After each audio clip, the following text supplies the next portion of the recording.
Hey, Jackie, how's it going?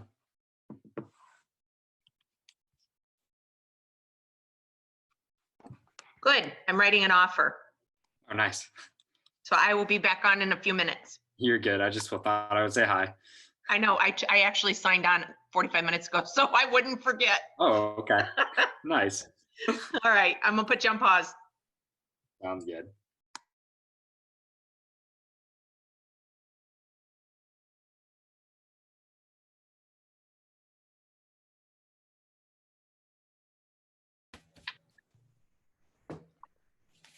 How's Jackie Miller today?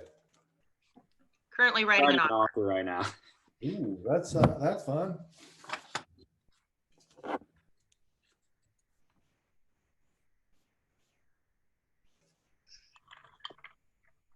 All right, that doesn't look like Megan. I'm gonna go ahead and say. I'm here. Oh, there. How are you? I'm good. How are you? Doing great, thanks. Doing great. This is our OP, BJ Armstrong. He's the one you probably saw when you logged on. Ken, how are you? Actually, I've watched BJ Armstrong many times, and it was a black guy. And you No, don't like this, right? you get that a lot, don't you? Not as much as I used to, right? You're showing your age. Well, so I'm a North Carolina grad, which makes me, in fact, I could turn this around and show you a couple of my Jordan posters up here, and he played there for a while on those teams. So. I'll tell you what's funny. I used to get in the mail, like every few months, I'd get some kid would be sending me his player card and wanting me to sign it. And would I send it back? And you always signed it and sent it back, I hope. Of course, right? I mean, they're not gonna know. Where did he play college ball?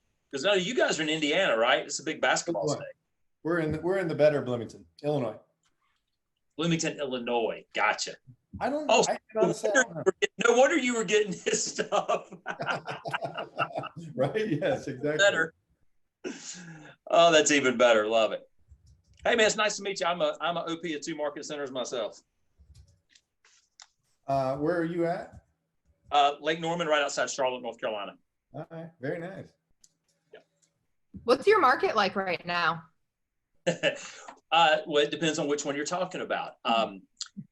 I've got, I have 5 offices total, and 2 of them are in Mecklenburg County where Charlotte is. That's been very restrictive and business is slow. My other 3 that are outside that county, gangbusters. We are busy as can be. So it's funny how the county response really does affect the business for us. Yeah. How about you guys? Same. I honestly, I would just say that we're steady. I don't think we're killing it. Our inventories are ridiculously low, so that's holding us back a little bit. But that's the biggest problem. Yeah, we're about 25% off a year ago. We actually closed more units in April than we've ever closed in April before in one of my market centers. Seriously. And we adjusted our split temporarily to get through for 90 days. If it had not been for that, we would have had our best April ever in my Mooresville office. Wow. So yeah, and May's looking the same way. Like I say, it just depends on where you are. Yeah, you bet. So, are you guys essential? Excuse me? Are you guys essential? Yes. Okay. Yeah. How about you? Yeah. Yep. And our restrictions haven't been bad. We can't host open houses. We can't show occupied rentals. But for the most part, masks and gloves, we've been able to go out and show. And so we're not attending closings or inspections or anything, but those things are able to carry on. So we've been good in that way. Is your office open? No. Okay. 24 days and counting, it will open back up. There you go. Is that 20? Yeah, that's 24 straight days. So you're going to open June 1st. Yeah. Gotcha. What about you guys? We never officially closed. We went to what we called unstaffed We wanted the office to be open for the agents to go in and make copies, do what they wanted to do. But both my MCAs decided that they wanted to work from the office. So we've had somebody there every day, all day. And, our MCAs truly are essential. Anybody that does payroll was considered essential no matter what. Yeah. So we've there's always been somebody, the door's been open for people to drop stuff off. What we found is people only came in when they really had to. I know I'm starting to see everybody pop on, and I can tell that most likely they're not in their regular office right now. No.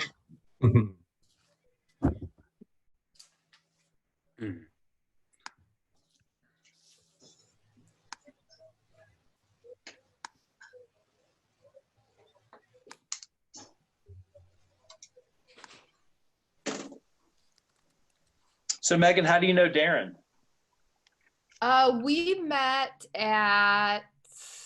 We were in Toronto for coaching skills camp, the Gotcha. last one that Diana taught. So we met in probably October, I think we went there.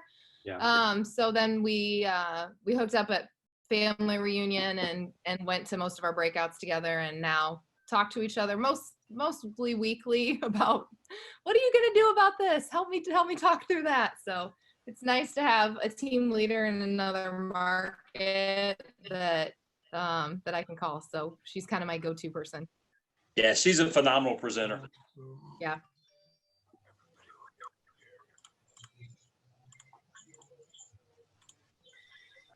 It's interesting the difference in our market centers, because we have the average age in my market center is lower compared to the rest of the board, and the average age in her market center is like 62 or 65 or something. And so our problems tend to be we call Florida God's waiting room, where people go to die. The ones that couldn't make it all the way to Florida stopped in Hilton Head with Darren. That's good.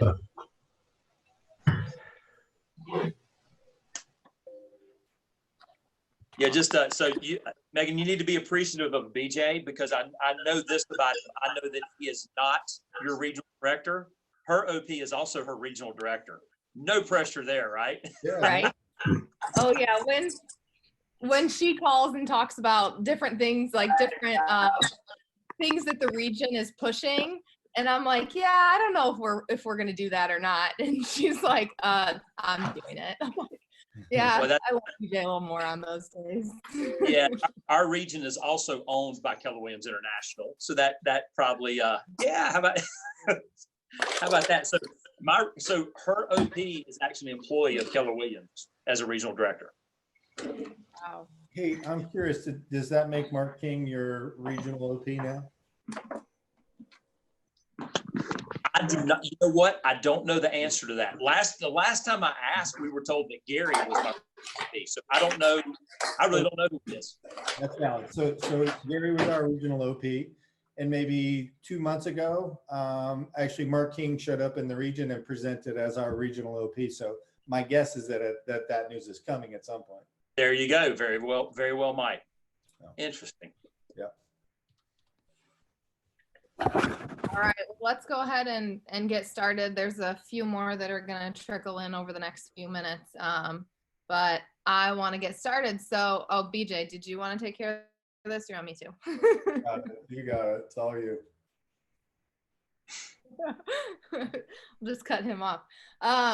So today we have Kent Temple here. He is going to talk to us about everything we need to know about presenting well in the virtual world. So we've all kind of acknowledged that a lot of the things we're experiencing during this shift are going to stay with us after the shift.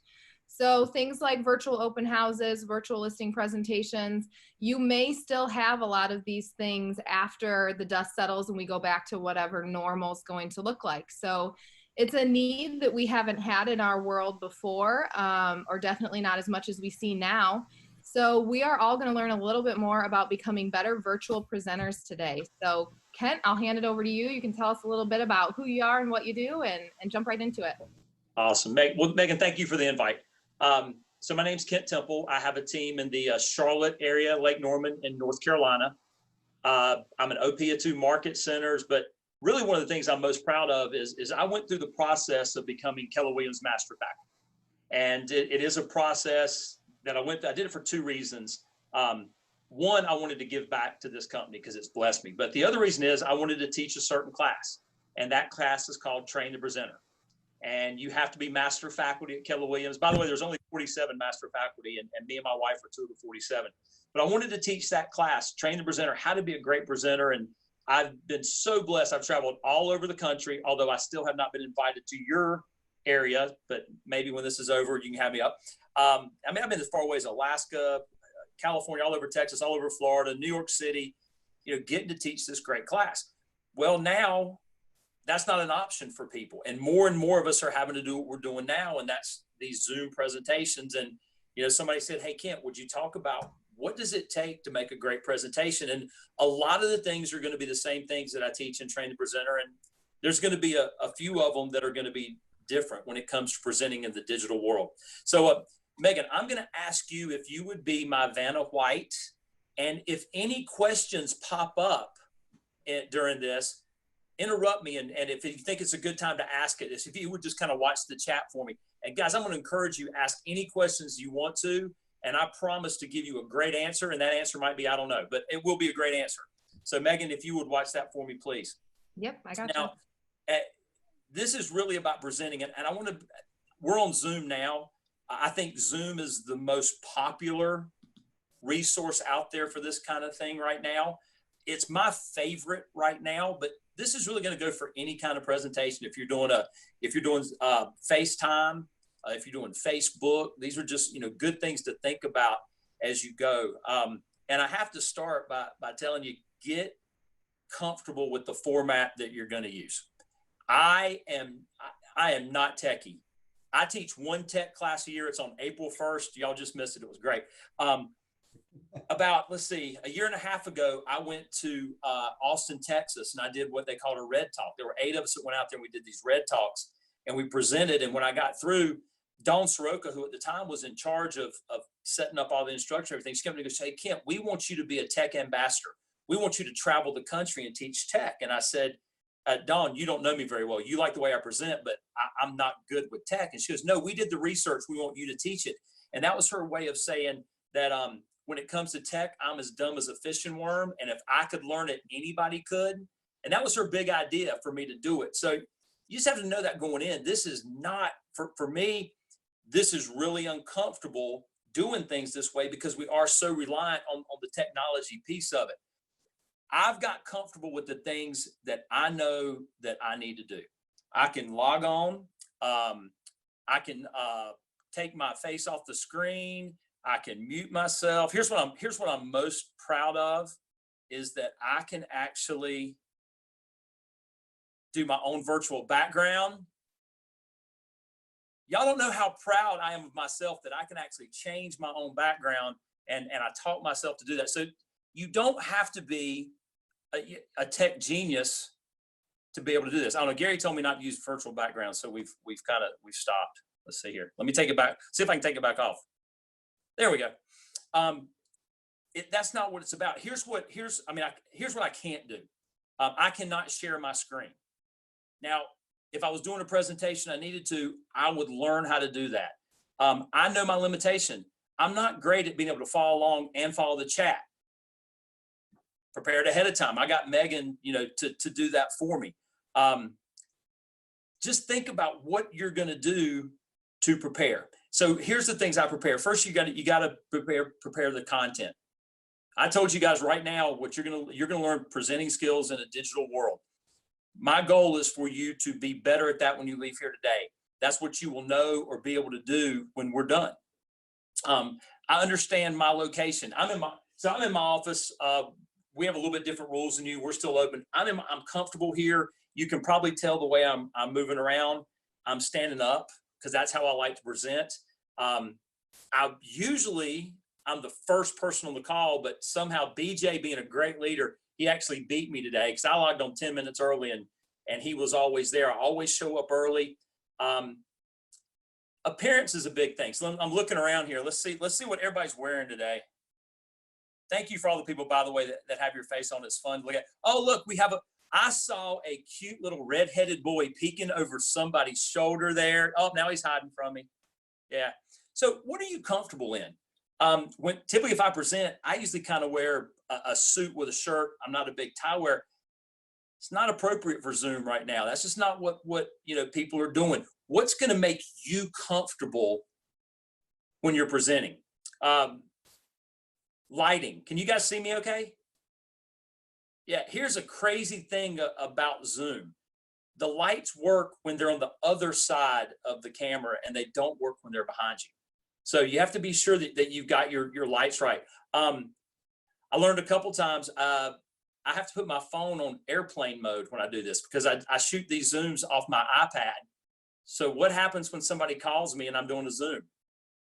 I disappear because it shows up. So I put my phone on airplane mode so I don't get interrupted. I really come to my office to do this because my internet speed is higher here than it is at my home. I tend to break up if I do them at home. So it's little things like that you show up for. Prepare your stories. Anybody got a great story? Raise your hand if you got a great story that you like to tell. Nobody? Wait a minute, am I on mute? No, okay, good. Prepare your stories ahead of time. Your stories will be relevant if you prepare ahead of time, but when you're telling your stories, keep in mind that you want to use the kisser method for stories. Keep it short, sweet, and relevant.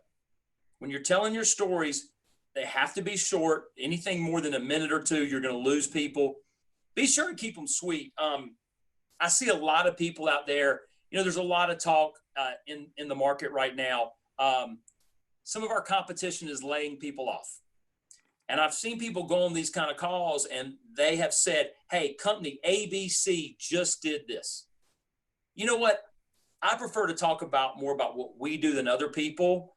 If I was going to tell that story, I would say, hey, there is a company out there that just laid off 15% of their sales force. My guess is most people would know who I was talking about. If they didn't, they'd go look it up. But it's not my job to call out the competition in a negative way. Keep your stories sweet and don't, call out other people, and keep them relevant. Is the story you're telling really relevant to the topic that you're speaking on so that it makes sense in what you're doing? And then a lot of people, anybody have anxiety when they're going to talk somewhere? It's completely natural to be nervous. There's nothing wrong with having anxiety. By the way, if you're speaking in front of a certain group and you don't have anxiety and you want to get some, go speak in front of a different group. Go speak in front of a bigger group. Change your topic. And you'll see you get nervous again. But here's my thought on anxiety. Fear of failure is usually a lack of preparation. And the better you prepare for what you're going to do, the more likely you are to not be nervous about it. The more likely you are to really know your material and get it done. Now, when it comes to preparation, you also have to prepare different if you're the host. Now, I just told you, I don't really host these things in terms of me being the host, but sometimes I do facilitate things where I'm going to talk to different people. I'm almost like the facilitator. So if I'm going to do that, there's certain things I have to do to prepare for that. I always, if I'm doing like a panel or I'm going to interview 2 or 3 people, I always call them ahead. I always give them the questions ahead, call people ahead, have the discussions, and make sure we're on the same page. One thing that you're doing if you're the host, if you're facilitating, pay attention. When you're on Zoom, if you're looking at people, can you tell who's paying attention and who's not? So you need to be active. You need to be there for the people and show that you really are part of it. If I'm facilitating the panel, so let's just say, and I'm gonna say Megan and BJ because I got to tell them earlier. I'm doing a panel, and these are my 2 panelists, and we're talking to them. I probably would have sent them the 7. Okay, guys, here's the 7 questions I'm going to ask you to be prepared for. But you need to know 2 things. Number 1, I might dig down on some of your answers when you give them. And number 2, I might throw in a surprise question. I might have other questions that come up, and you'll see me jotting down notes. So be prepared. This is not, I want this to be authentic as we go through. Sometimes I've been doing a lot of Zooms where I've hosted a single person. And it was just me interviewing that person. And at the end, we have time for question and answer. When you've been doing Zooms every day for 7 weeks, people are running out of questions to ask. So if I'm doing a panel and I've got this great speaker and we get to the end and nobody asks a question, how do you think that makes the speaker feel? Not too good, right? So here's a little something that you might want to, you're doing something and just so you know, Philip is actually my best friend in the whole world. Philip, it's great to see you today. And Philip's my best friend in the whole world. And here's what I did. I called Philip an hour ago and I said, hey, Philip, when we get to the question and answer part, you better ask a question. Okay. Make my panel. And if somebody else does, great, hold it. But if not, so set these things up. Make these presentations powerful so that you know that people are getting something out of it. And just kind of my final thought on preparation is Murphy's Law. In every presentation, something could and probably will go wrong. Do you ever make mistakes when you present? Nod your head, yes or no. Okay, good. The vast majority of the time, how many people know you made a mistake? One. You, if you're like me, you're your own worst critic. You're probably the only one that actually knows, that you made a mistake. Now, in Train the Presenter, we spend a lot of time talking about the needs of an adult audience. So what I've learned is adults learn differently than children. See, children learn because you tell them they have to.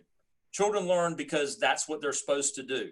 Adults have to have a reason to do it. So there's 5 things that I try to accomplish when I'm with an adult audience. And those 5 things are really, really easy in person.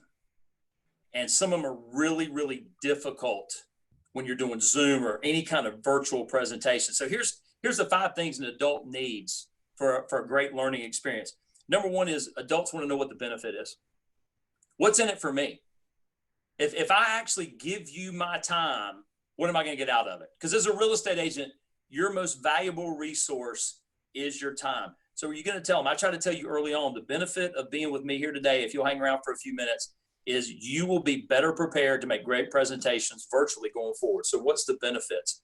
So Megan, would you comment on that for us? No, Megan, I'm kidding. Don't do it. No, she's like, oh my God. So what I just did is number 2. This is the number 2 thing you do for adult audiences is you don't do what I just did. I just called Megan out of the blue. And that was not creating a safe and fun environment. If I started doing that right now, if I just started picking people on the screen and said, I want you to talk about that right now, you know what I would see? I'd see people disappearing. People be hanging up as fast as they could getting off of this call because it was not a safe and fun environment. See, kids get over embarrassment quickly. Adults don't. So be careful about calling people out and asking them to comment because, for all I know, I cannot see Megan's hands or feet. She might be doing her toenails right now because all salons are closed, right? Are you, Megan? Let me see your hands. Okay, good. All right. There you go. But just always create a safe and fun environment. Here's something else that you always want to do.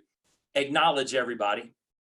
Anytime you get any kind of response, anything, acknowledge people. I hope some of you, I hope all of you are watching Shift every morning with James Shaw. It's been phenomenal. It's probably 7 o'clock your time that it's on every morning, so that's a little bit early. But James Shaw is a master of thanking people that participate on his calls. And I think that's why James gets so much participation because he acknowledges people by name and he always says thank you. The third thing that adult wants is variety. Man, this is hard.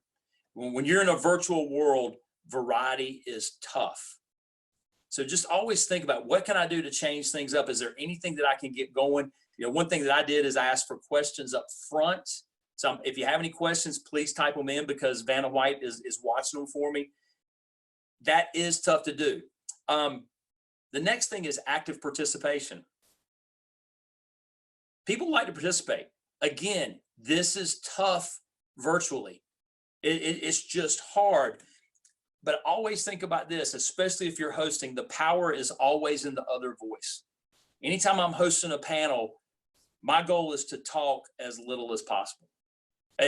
Most of you on here are probably realtors. So if you are, you've probably heard a couple of these. You ever heard the one, whoever talks the most is the one that thinks they won? Or you have 2 ears and 1 mouth, use them in direct proportion. Just always remember the power is always in the other voice whenever you can get it.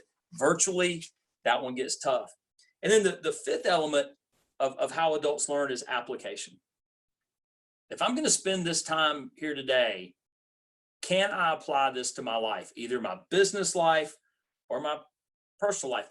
Can I implement this when I leave? So that becomes, you know, the big question. And here's what we've learned. Hey, by the way, you know, I have to be off in a little while because I'm taking Bold. Anybody else taking Bold with me? Yes, I see people nodding. Good, good, good. So we kind of learned this in Bold, is that application works best with accountability. When you can put accountability in place, people are more likely to apply that and use it. And before we leave today, I'm going to put some accountability in place for you guys so that hopefully I can find out if you got something out of this today. And then, you know, before we, and I'll go to questions if you have any. Before we go, I want to give you just some final thoughts. When Megan and I set this up today, she was very good about asking me about my time schedule. We discussed it. And I promise you, we will not go over a minute of the allotted time. I want to be very respectful of everyone's time and always be respectful of the time when you're presenting of what you told people. I would always, always, always, if at all possible, leave time at the end for questions and answers, especially in a digital presentation like this or a virtual presentation. And the reason you want to do that is the other voice. That is when you get to hear, what did you miss? Because we're not getting that interaction. So always have time for Q&A. If possible, always give some homework. Go back to how adults learn. Application. Can I apply this? And application works best with accountability. So here is your homework. And Megan, if you would type in the chat my email address. I'm going to say it. I know you know it, but I'm going to say it as well. My email is kenttemple@kw.com. And here's your homework. The next time that you do a virtual presentation, I want you to email me and I want you to tell me how it went. And I want you to tell me what you were able to take from today that you used to make it better. And I want you to tell me how you're going to do it better the next time. And then one last thing is I want you to give me some feedback on how my presentation was today, because that's the next thing on my list. Feedback is the breakfast of champions. The only way that you will ever get better is if you constantly, continually, always ask for the feedback. How can I do a better presentation the next time? Okay, so that's your homework. I want everybody to go out there. I want you to schedule that next thing that you're going to do to give back. And then what you do, send me an email. Let me know how you did, what you learned, what you want to get better at, what I can do better next time to help you guys. And then, you know, just a last little thought. Most of these have the ability to be recorded. In fact, this one's being recorded. Go back and listen to yourself. Go back and see how you did. Now, I hate listening to myself speak. And here's why. Like right now, as I'm talking to you guys, there's this voice coming out of my mouth and I can hear it. And this voice, it sounds a lot like Barry White. And then I'll go back and I'll listen to the recording, and all of a sudden I sound a lot like Barney Fife. And how I got, and yes, BJ, I just dated myself again, but how I got from Barry White to Barney Fife in the recording, I don't know. But if I really want to get better, I go back and I listen to myself do these, and I try to think of the ways that I can improve, that I can do better, that I can bring more value to the people that I'm speaking to. So that's a few notes on things that you can do to be a powerful presenter in a virtual world. What did I not cover? What questions can I answer for you? And Dawn, you don't have to chat now. If you just want to unmute yourself, go ahead. I'm just curious, when you talked about not wearing a suit, and I've noticed that with most of the presentations, people are pretty casual. Do you think it's because we're in this virtual environment that's happened, or do you think it's just the change in our society? So everybody on the call thought I was kidding when I said Philip was my best friend and I planted a question for him to answer. They didn't think I was serious, did they? Actually, I think you're right on both accounts. First off, we have changed as a society in a big way in how we dress. We've definitely changed as a company in how we dress. And here's why that happened. Anybody remember when Gary Keller announced a couple years ago that we were a tech company? That came out. Yeah, we're a tech company. Mhm. Why? Somebody answer this for me. Why did Gary state that we were a tech company? What do you think the biggest reason was that he made that statement? We're now a technology company. I think it set us apart. Yeah, distinguished from other. Distinguished from other people. That's definitely a great reason. It's part of it. Why else? To be taken seriously, Be taken seriously by who? the tech world. Oh, by the tech world. Who? I'm trying to read that name. Is that Dana? Yes. Dana. So, all these techie people, have you noticed one thing that they have in common? Casual. Well, they're casual. They're also 12 years old. They leave third grade and then they come to work at the office. They are young people that wear jeans and t-shirts and hoodies. And so my wife worked at KWRI for a year about 5 years ago. And now it was not a suit and tie place, but it was definitely a business casual office. And it's not anymore. Now it's a whole bunch of jeans and t-shirts and hoodies, mainly because that's what Gary likes to wear. But then also we got all the techie guys. So as a company, we've really changed. And then you add on to that, Philip, the last thing is, there is not any reason for me to increase my dry cleaning bill right now. Nobody sees me live, except my wife nowadays. I actually went the whole month of April and never put on pants. Just seeing if y'all are paying attention or not. Does that help, Philip? Yes, thank you very much. But Philip, here's at the end of the day, you be comfortable in who you are. My full intention when I go back on the road to teach is to go back and to wear, like I say, if you see me in a tie, somebody died or somebody's getting married, but to go back and I'll wear a suit and a dress shirt when I'm out there. Right now, I just didn't see the reason to do it. Thank you. What else? The lighting, you talked about the light needs to be on the other side of the camera. However, there's a light behind your head. So can you see me okay? yes. Yeah, that's because there's a brighter light on this side. The brightest light is on this side of it. So in fact, hold that thought. He's talking about Krieger. Yeah. Better now? Yeah, the more light you have on the back side, the better than on the front side. I see people all the time that a lot of people have decided to quarantine at the beach and they want to show off. We can't see them because they'll go outside and they'll sit on their little balcony with the ocean behind them. We can't see anything because all the bright light is behind them and they're as dark as can be. What else? What about agendas? I mean, if you're doing a presentation, at least the way I would do it, I would talk or have an agenda, talk through the agenda ahead of time and set expectations. I mean, with Zoom calls, are you still doing that or do you see value in that? I think those change depending on what you're doing, on what kind of training session it is, on how much you give them ahead of time. But you look, BJ, we're gonna have an agenda today at 2:00, aren't we? Sure thing. Oh, excuse me. It's wait a minute, or is it 1:00 your time? 1:00 your time. When Bold starts, we'll have that agenda. We'll have that ahead of time. It probably really depends on what it is that you're presenting on and what the format is.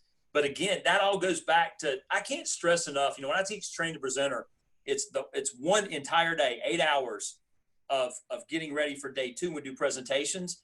And probably a third of that is nothing but how to prepare what you're doing. And that's preparing the topic, that's preparing for your audience, all those kind of things. But yeah, BJ, I agree. You have a great agenda, know what you're going to do going in.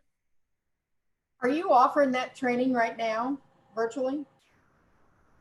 No, I'm not, and here's why. Day 2 is presentations, and there's really not a way for us to do that properly in a digital world.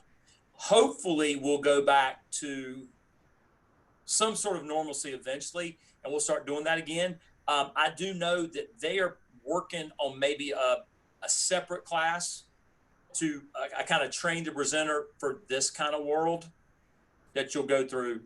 I don't know how quickly they can put that together. What do you think if you're doing a more informal type of presentation via like Facebook Live or Instagram TV? How does that change your presentation when you don't have an interactive audience? Like you have people maybe typing in chat windows or something, but you don't have the interaction even that you get through Zoom.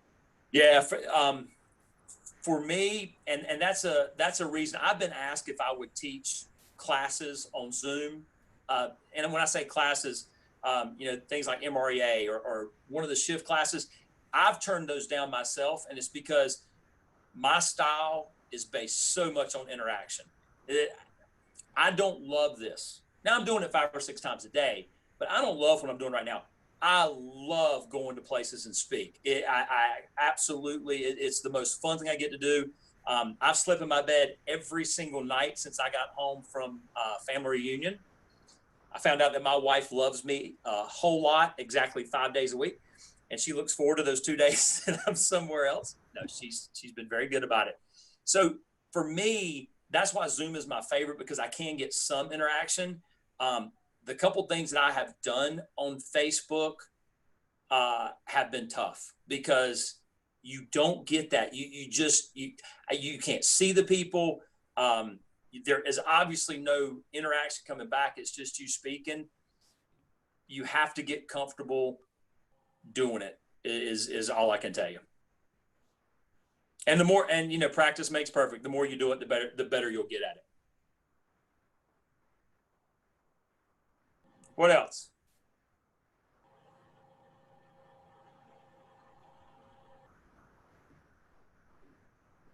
All right, well, Do breakouts? Everyone.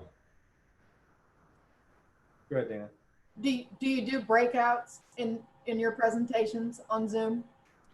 So I have not. I've been part of ones where they have. Again, if you're going to do that, you need to practice being able to do that. If it were me, when I do that, somebody else handles that for me. Okay. Somebody else does that. It can be done. It just depends on, and I think that's going to work best. You're going to see a lot more things being done. Like we're doing Ignite now via Zoom, things like that. I think it's going to be a great process. Keller Williams was actually working with a Spanish startup called MashMe. And what it was is you were going to be able to go into your market center and put up a bank of TVs, and it was a cool system.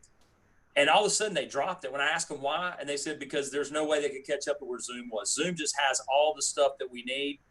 And it's about as close to free as you can get. Anything else? How do you deal with someone when like you've got like your plan when you're presenting, but they just kind of take it over, or like they're just talking like a little bit too much or something? What are the best ways that like tactics you've used for that? So, hey, I really appreciate that question. And do me a favor, if you'll email me that, I'll answer that for you, because we really need to move on to this next part. Does that help?